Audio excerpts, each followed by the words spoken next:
থেমে থেমে জ্বলে ওঠা হিন্দু মুসলিম সংঘাতের 200 বছরের ইতিহাস, কখনো গুজরাট, কখনো দিল্লি। হিন্দুরা মারছে আর মুসলমানেরা মরছে। বাঁচা মরার এই লড়াইয়ের মধ্য দিয়ে কাটছে ভারত উপমহাদেশের হিন্দু মুসলিম দ্বিজাতীয় সম্পর্ক। দর্শক, শান্তির পথে হেঁটেছে একদল, আরেক দল অশান্তির আগুন জ্বালিয়ে অশান্ত করেছে এই জনপদ। ভারতের ধর্মান্ধ হিন্দুত্ববাদের সাম্প্রদায়িক থাবায় বারবার আক্রান্ত হয়েছে, তারপরেও অসাম্প্রদায়িক থেকেছে উপমহাদেশের মুসলমানেরা। ঊনবিংশ, বিংশ কিংবা একবিংশ শতাব্দীর ইতিহাসের পাতায় পাতায় ছড়িয়ে ছিটিয়ে আছে মুসলমানদের তাজা রক্ত। নেতাজি সুভাষ বসু কিংবা দেশবন্ধুর মতো সত্যিকারের কিছু ভগবানের দেখা মিললেও ইন্দিরা থেকে নরেন্দ্র মোদী কিংবা নেহেরু থেকে নরসীমা রায়ের মতো নরপশুরাই ভারত উপমহাদেশ বেশিরভাগ সময় শাসন করেছে।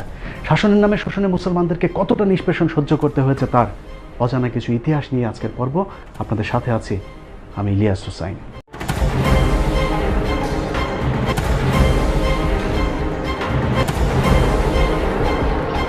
হিন্দু শাসকদের শোষণের চিত্র দেখার আগে এক ঝলকে ভারতের মুসলিম শাসনের চিত্রটা একটু দেখে আসা যাক। মোহাম্মদ বিন কাসিম, ইখতিয়ার উদ্দিন, মোহাম্মদ বিন বখতিয়ার খিলজি, কুতুবউদ্দিন আইবেক, মোগল বাদশা বাবর, খান জাহান আলী ছাড়াও যেসব অলিয়া উলিয়াদের হাত ধরে ভারত উপমহাদেশের মুসলিম শাসনের গোড়াপত্তন ঘটেছিল, নাম শুনলেই বোঝা যায় তাদের আগমন ঘটেছিল মধ্যপ্রাচ্য থেকে। আরবের এসব বণিকরা বাণিজ্য করতে আসলেও তাদের কারণেই আমাদের নিকট পূর্বপুরুষদের কুসংস্কারাচ্ছন্ন অন্ধকার অসাম্যের ধর্ম ছেড়ে আজ আমরা শান্তির পথে। আরবের এসব বণিকরা শুধু নিতেই আসেনি, দিয়েও গেছেন দুহাত ভরে। গোটা ভারতের আধুনিক সভ্যতার 700 বছরের মুসলিম শাসন আমলের স্থাপত্য আর ঐতিহ্যের উপর ভর করে দাঁড়িয়ে আছে। জীবন্ত কিংবদন্তি ভারতীয় ইতিহাসবিদ গোলাম মর্তুজার মতে, ইসলামের মহান সাম্য ও শান্তির বাণী আরবদের পোশাক, খাবার, ধর্মীয় রীতিনীতি সবই দারুণভাবে আকৃষ্ট করেছিল এদেশীয় হিন্দু অহিন্দু সহ সব শ্রেণীর মানুষদেরকে। ভারতে মুসলমান আসার আগে কি পরিস্থিতি ছিল এটা একটু জানা দরকার। আমি ঐতিহাসিক হিসাবে বা ইতিহাসবিদ হিসাবে বলতে বাধ্য হচ্ছি, ভারতে মুসলমানরা যখন আসেনি আমরা কাপড় পরতে জানতাম না, আমরা বেশিরভাগ থাকতাম উলঙ্গ। অর্থাৎ টপ র্যাঙ্কের আমাদের যারা ধর্মগুরু ছিলেন তারা ল্যাংটো হয়ে থাকতেন, উলঙ্গ, এবং তারা ল্যাংটো হয়ে শুধু থাকতেন না, ছাই মাখতেন, ভস্য মাখতেন। যদি বলে কেন ভস্য মাখতে, শীতকালে ঠান্ডা লাগতো না, ভস্য মাখলে ঠান্ডা লাগে না, লোমকূপগুলো ভর্তি হয়ে যায়।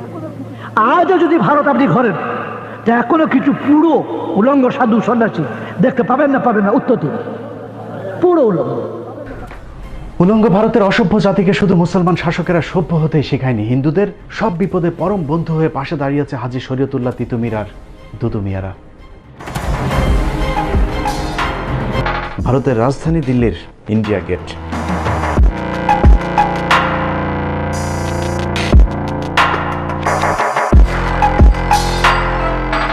ভারতীয় ইতিহাসের সাক্ষী ইন্ডিয়া গেটের বুক জুড়ে খোদাই করা আছে প্রায় 92,353 জন শহীদের নাম, যার মধ্যে মুসলিম শহীদের সংখ্যা প্রায় 62,945 জন।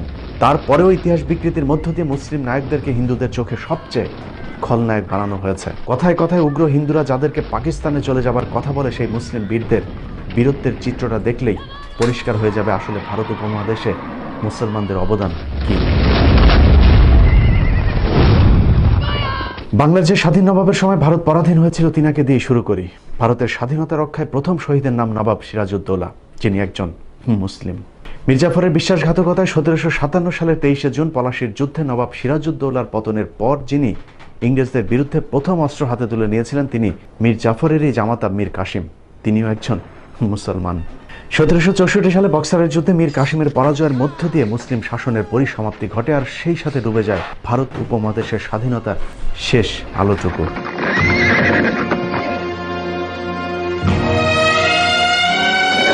বক্সারের যুদ্ধে নিহত শহীদেরা প্রায় সবাই মুসলিম। এছাড়া সেই যুদ্ধে একাত্মতা ঘোষণা করা গৃহবন্দী হওয়া অযোধ্যা এবং দিল্লির নবাব সুজাউদ্দৌলাও ছিলেন মুসলিম শাসক। এরপরই 1765 সালে ব্রিটিশদের দীর্ঘ প্রতীক্ষিত দেওয়ানির সুবিধা লাভ করার পর শুরু হয় 200 বছরের অত্যাচার আর নির্যাতনে ভরা শাসনের নামে ইংরেজদের শোষণ।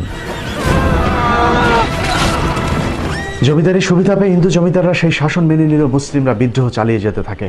নবাবী শাসন আমলে মাইনা হিসেবে রাজ্যের সৈনিকদের যেসব লাখেরাজ সম্পত্তি দেওয়া হয়েছিল, ইংরেজরা শুরুতেই সেই সম্পত্তি কেড়ে নেয়, যার ফলে এইসব সৈন্যরা নিঃস্ব ফকির হয়ে যে আন্দোলন শুরু করেছিল তাকে ইতিহাসে বলা হয় ফকির বিদ্রোহ। বাংলার জীবন্ত ইতিহাস শেরে বাংলা বইয়ের 44 পৃষ্ঠায় উল্লেখিত তথ্য অনুযায়ী ফকির বিদ্রোহে মোট 83,000 মুসলিম সৈন্য অংশ নিয়েছিলেন। মুসলিম শাসকদের নামে মাত্র খাজনার পরিবর্তে কোম্পানির অস্বাভাবিক খাজনা বৃদ্ধির ফলে দিশেহারা হয়ে ভারতের কৃষকেরা কৃষক আন্দোলন শুরু করেন। থেমে থেমে 1800 সাল পর্যন্ত চলা তীব্র সেই আন্দোলনের মূল নেতৃত্বে ছিলেন ফকির মজনু শাহ, চেরাগ আলী, মুসা শাহ, শের আলী, যাদের সবাই প্রায় মুসলমান। 19বিংশ শতাব্দীর শুরুতেই শুরু হয় হাজী শরীয়তুল্লাহর ফরায়েজি আন্দোলন। তিনার মৃত্যুর পর তার সুযোগ্য পুত্র হাজী মোহাম্মদ মহসিন ওরফে দুদু মিয়া ফরায়েজি আন্দোলনকে আরও বেগবান করেন। তবে হিন্দু জমিদারদের সহায়তায় ইংরেজদের ব্যাপক দমন পীড়নে সেই আন্দোলনও খুব বেশি দূর যেতে পারেনি। মুসলিম আত্মত্যাগের আরেক বীর শহীদের নাম তিতুমির। 1831 সালের 19 নভেম্বর বারাসাত জেলার নারকেল বাড়িয়ায় ঐতিহাসিক বাঁশের কেল্লায় শহীদ হন তিতুমির সহ তার সঙ্গীরা। তিতুমির শহীদ হওয়ার পর একই সালের মে মাসে শুরু হওয়া ওয়াহাবি আন্দোলনের পরিসমাপ্তি ঘটে বালাকোটে সৈয়দ আহমেদের শহীদ হওয়ার মধ্য দিয়ে। বন্দুকের গুলির কার্তুজে গরু ও শূকরের চর্বি ব্যবহারের প্রতিবাদে 1857 সালের 29 মার্চ সিপাহী বিদ্রোহ শুরু হয়, যার নেতৃত্বে ছিলেন মুঘল বাদশাহ দ্বিতীয় বাহাদুর শাহ। বিদ্রোহের অপরাধে বাহাদুর শাহকে বর্তমান মিয়ানমারের রেঙ্গুনে নির্বাসিত করা হলেও বিদ্রোহ থামেনি, বরং যুদ্ধ আরও বেগবান হয়েছে। অনেক ইতিহাসবিদের মতে 1857 সালের সিপাহী বিদ্রোহ ভারত উপমহাদেশের প্রথম স্বাধীনতা যুদ্ধ। কিন্তু হিন্দু জমিদারদের গাদ্দারির কারণে পরাজিত হতে হয়েছে স্বাধীনতার সেই যুদ্ধেও।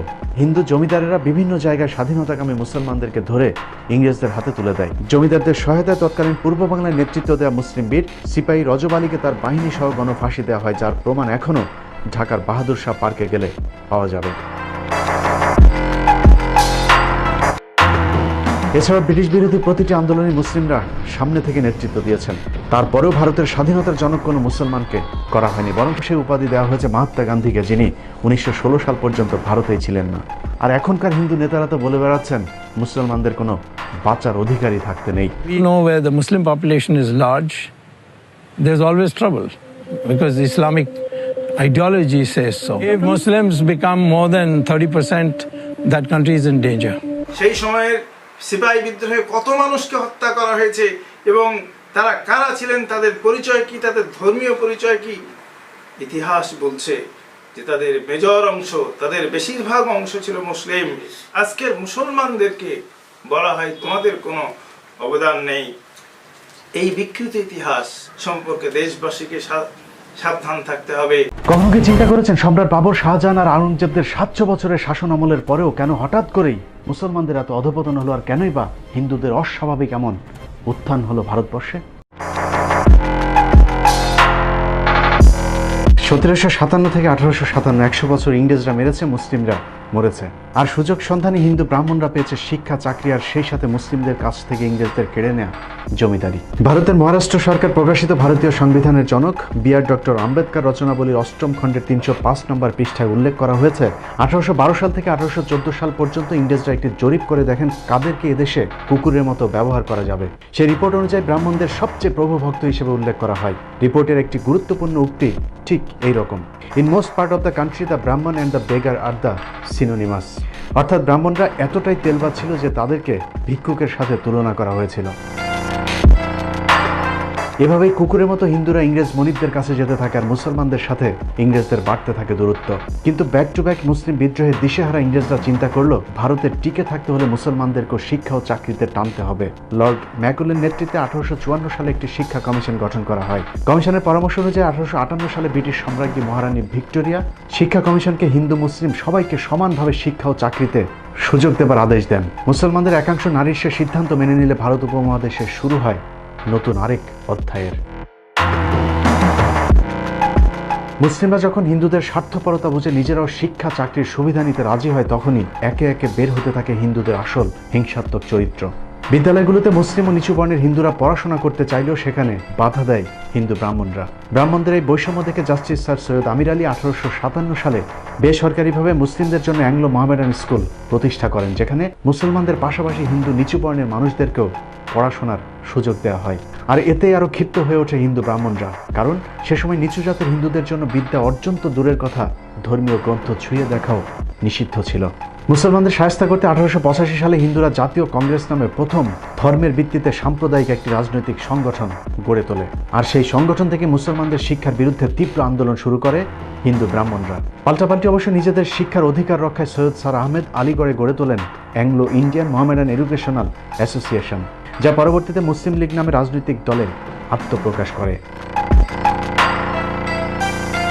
কিন্তু আগে থেকে শিক্ষায় এগিয়ে থাকা সংখ্যাগরিষ্ঠ হিন্দুদের হিংসাত্মক তৎপরতার সাথে পেরে ওঠা যাচ্ছিল না, যার ফলে বাধ্য হয়ে পূর্ববঙ্গের মুসলিম নেতা নওয়াব স্যার সলিমুল্লাহ, শেরে বাংলা একে ফজলুল হক, নবাব ভিকারুল মুলকরা বঙ্গভঙ্গের দাবি তোলেন। দাবি মেনে লর্ড কার্জন ঢাকাকে রাজধানী রেখে 1905 সালে বঙ্গভঙ্গ করলে পূর্ব বাংলার মুসলমানেরা এগিয়ে যেতে থাকে। পরের 6টি বছর হিন্দুদের ভয়ঙ্কর এক রূপ দেখেছে ভারতীয় উপমহাদেশ।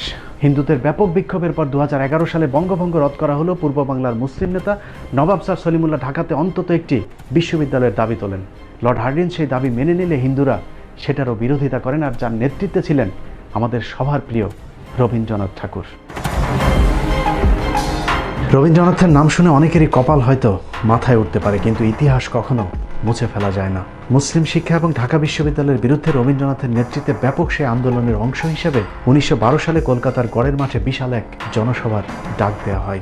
সেই জনসভায় রবীন্দ্রনাথ ঠাকুর, ঈশ্বরচন্দ্র বিদ্যাসাগর এবং RSS সমর্থিত রাজনৈতিক দল হিন্দু মহাসভার প্রতিষ্ঠাতা সভাপতি শ্যামাপ্রসাদ মুখার্জির পিতা আশুতোষ মুখার্জির নেতৃত্বে হিন্দুদেরকে সাম্প্রদায়িকভাবে খেপিয়ে তোলা হয়। ঢাকা বিশ্ববিদ্যালয় প্রতিষ্ঠার বিরুদ্ধে সশস্ত্র সে আন্দোলনে ব্রিটিশ আমলাদের খুন করার পাশাপাশি হিন্দুদের 7 জন সন্ন্যাসী আত্মাহুতি দেয়। যদিও এসব ঘটনাকে বানোয়াট বলে দাবি করে ভারতীয় অনেক এদেশীয় দালাল। যে মিটিংয়ে রবীন্দ্রনাথের বিরোধিতা করার কথা বলা হয়, এটা নিয়ে গবেষণা করে দেখা গেছে যে রবীন্দ্রনাথ তখন পূর্ব বাংলায় ছিলেন, তিনি কলকাতাতেই ছিলেন না 2 দিন। তো কাজেই আপনার এগুলো সব মিথ্যাচার। এবার ভারতীয় হিন্দুদের মুখে শোনা যাক কলকাতার গড়ের মাঠের সেই জনসভায় রবীন্দ্রনাথ ছিলেন কিনা। সেই গড়ের মাঠে 1912 সালের মার্চ মাসে গড়ের মাঠে সেই মিটিংয়ের এর থেকে অনেক বড় ডায়াস হলো, তার সভাপতি হলেন বিশ্বকবি রবীন্দ্রনাথ ঠাকুর। কিসের জন্য মিটিং জানেন? মিটিংটা হলো ইংরেজ গভর্নমেন্ট তখন প্রস্তাব দিয়েছে ঢাকাতে একটা ইউনিভার্সিটি করবে, বিশ্ববিদ্যালয় ঢাকাতে, তখন কলকাতায় আছে। সেখানে প্রস্তাব পাশ হচ্ছে ঢাকাতে যেন বিশ্ববিদ্যালয় ইংরেজ গভর্নমেন্ট না করে। কেন বলেন তো? সেখানে বিশ্ববিদ্যালয় হলে মুসলমানরা লেখাপড়া শিখবে। কারো মুখের কথা বিশ্বাস না করলেও চলবে। 1912 সালের 18 মার্চ গড়ের মাঠের সেই জনসভায় সভাপতি ছিলেন রবীন্দ্রনাথ নিজে, যার প্রমাণ কলকাতা ইউনিভার্সিটি রিপোর্ট B4-এর 130 নম্বর পৃষ্ঠায় সংরক্ষিত সভাপতির ভাষণ। রবীন্দ্রনাথের ঐতিহাসিক সেই ভাষণের একটি জায়গায় তিনি বলেছিলেন, চাষার ছেলেরা যদি বিশ্ববিদ্যালয়ে পড়ে তাহলে ক্ষেত খামারে কামকাজ করবে কারা।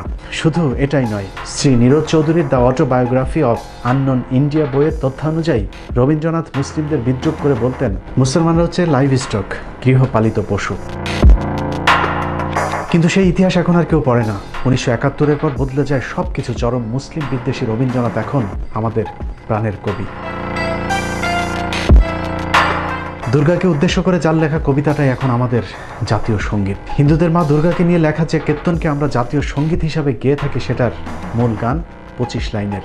1905 সালে লেখা একটি গানকে হাস্যকরভাবে 1971 সালে স্বাধীন হওয়া একটি দেশের জাতীয় সঙ্গীতের স্বীকৃতি দেওয়া হয়। উইকিপিডিয়ার তথ্য অনুযায়ী যে গানের সুর আবার চুরি করা হয়েছিল গগন হারকরা নামের এক লোকসঙ্গীতের শিল্পীর গাওয়া গান থেকে। সেটা তো সমস্যা নেই, মূল সমস্যা হলো হিন্দুদের মা দুর্গাকে নিয়ে লেখা গানের বিশেষ যে কয়টি লাইন বাদ দেওয়া হয়েছে, সে লাইনগুলো পড়লেই সবার কাছে পরিষ্কার হয়ে যাবে এটা আসলে বাংলাদেশের জাতীয় সঙ্গীত নাকি আমাদেরকে দিয়ে কৌশলে মূর্তির গুণগান করানো হচ্ছে। 71-এর পর রবীন্দ্রনাথ, ঈশ্বরচন্দ্রদের মতো এরকম অনেক মুসলিম বিদ্বেষীদেরকে আমাদের ইতিহাসে সুপ্রতিষ্ঠিত করা হয়েছে, অথচ যাদের কারণে আমরা আজ আলাদা ভূখণ্ডে বিদ্যা অর্জন করার সুযোগ পেয়েছি, সেই সব নায়কদেরকে আমাদের চোখে করা হয়েছে খলনায়ক। আজকের ঢাকা বিশ্ববিদ্যালয় প্রতিষ্ঠায় যাদের অবদান সবচেয়ে বেশি, তাদের দুজনের মধ্যে একজন নবাব স্যার সলিমুল্লাহ। জিনার দান করা 600 একর জমির উপর দাঁড়িয়ে আছে আজকের ঢাকা বিশ্ববিদ্যালয় এবং বুয়েট। স্যার সলিমুল্লাহর নাম নিভু নিভু করে আমাদের ইতিহাসে জ্বললেও মুছে গেছে আরেক মহামানব মোহাম্মদ আলী জিন্নার নাম। 1971 সালের আগ পর্যন্ত মোহাম্মদ আলী জিন্নার নামে থাকা জিন্না হলটিও এখন বদলে হয়েছে সূর্য সেন হল। অথচ এই সূর্য সেন বঙ্গভঙ্গ এবং ঢাকা বিশ্ববিদ্যালয় প্রতিষ্ঠার ঘোর বিরোধী ছিলেন। আর জিন্না হচ্ছে সেই ব্যক্তি যিনি বড় লাটের কাছে হিন্দুদের 18 বার প্রবল আপত্তি সত্ত্বেও ঢাকা বিশ্ববিদ্যালয় বিল আইন পরিষদে পাশ করানোর জন্য ইম্পেরিয়াল লেজিসলেটিভ কাউন্সিলে যুদ্ধ করেছিলেন।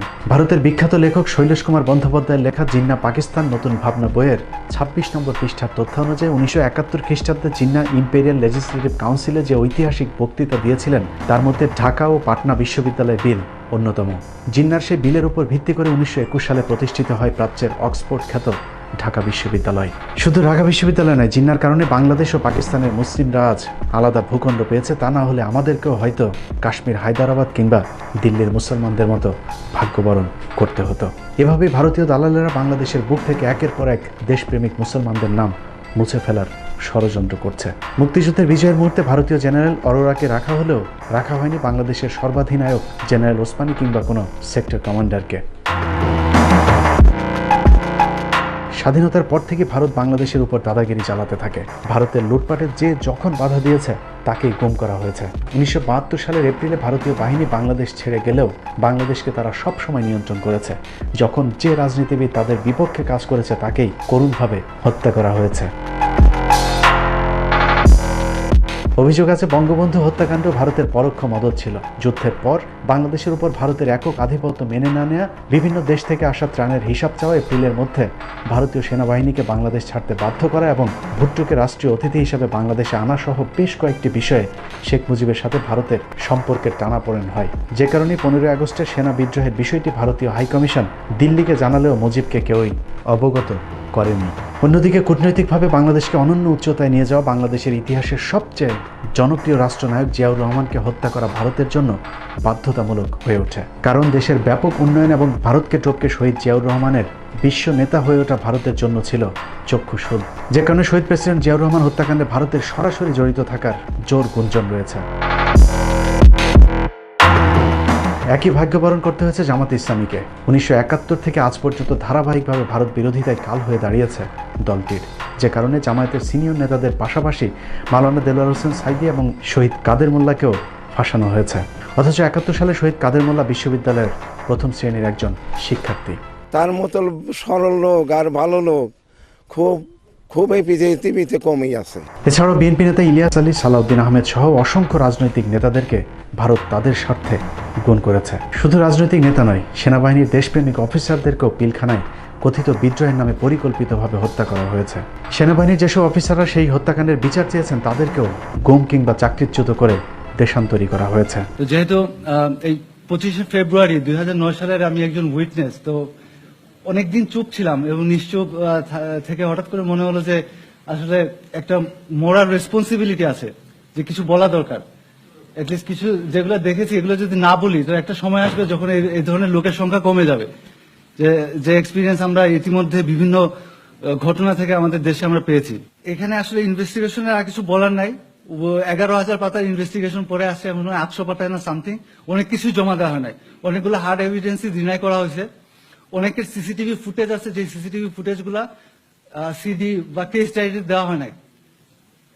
তো এগুলা হয়তো ভবিষ্যতে মানে আরো যদি প্রত্যেকটা বিচারই বাংলাদেশের সমস্যা 2-3 বার হয়, তো কোনো এক বিচারে ওটা ভালোভাবে বেরোবে, দোয়া করবেন। সেনা অফিসার হত্যার মধ্য দিয়ে এদেশে পুতুল সরকারের ক্ষমতা দীর্ঘায়িত করা হয়েছে। বিনিময়ে শিক্ষা, সংস্কৃতি, অর্থনীতি কিংবা রাজনীতি সবখানে ভারতের একচ্ছত্র আধিপত্য বিরাজ করছে। ভারত বিরোধী কথা বলাই এখন আমাদের জন্য সবচাইতে স্পর্শকাতর বিষয়।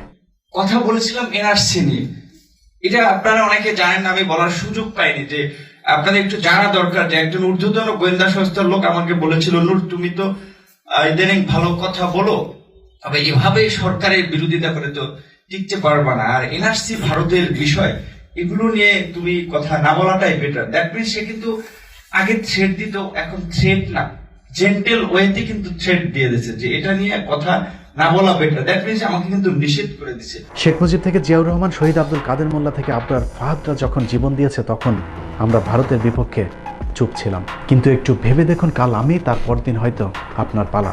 এভাবে একের পর এক দেশপ্রেমিক মানুষগুলো হারিয়ে যাবে বাংলার বুক থেকে। একটি বাংলাদেশ তুমি জাগ্রত জনতার, জাগ্রত সেই জাতি আজ ঘুমিয়ে আছে। ঘুমন্ত সেই জাতির ঘুম ভাঙানোর ক্ষমতা হয়তো আমার আপনার মতো দু একজনের নেই, তারপরেও গেয়ে যাব গানে গানে, আমরা হয়তো হারিয়ে যাব, কিন্তু এই প্রান্তরে আসা নতুন কোনো পাখির ঘুম ভাঙানিয়া গানে হয়তো একদিন জেগে উঠবে হযরত শাহজালাল, শাহপরাণ, শাহ মাকদুমদের উত্তরসূরিরা। আল্লাহ হাফেজ।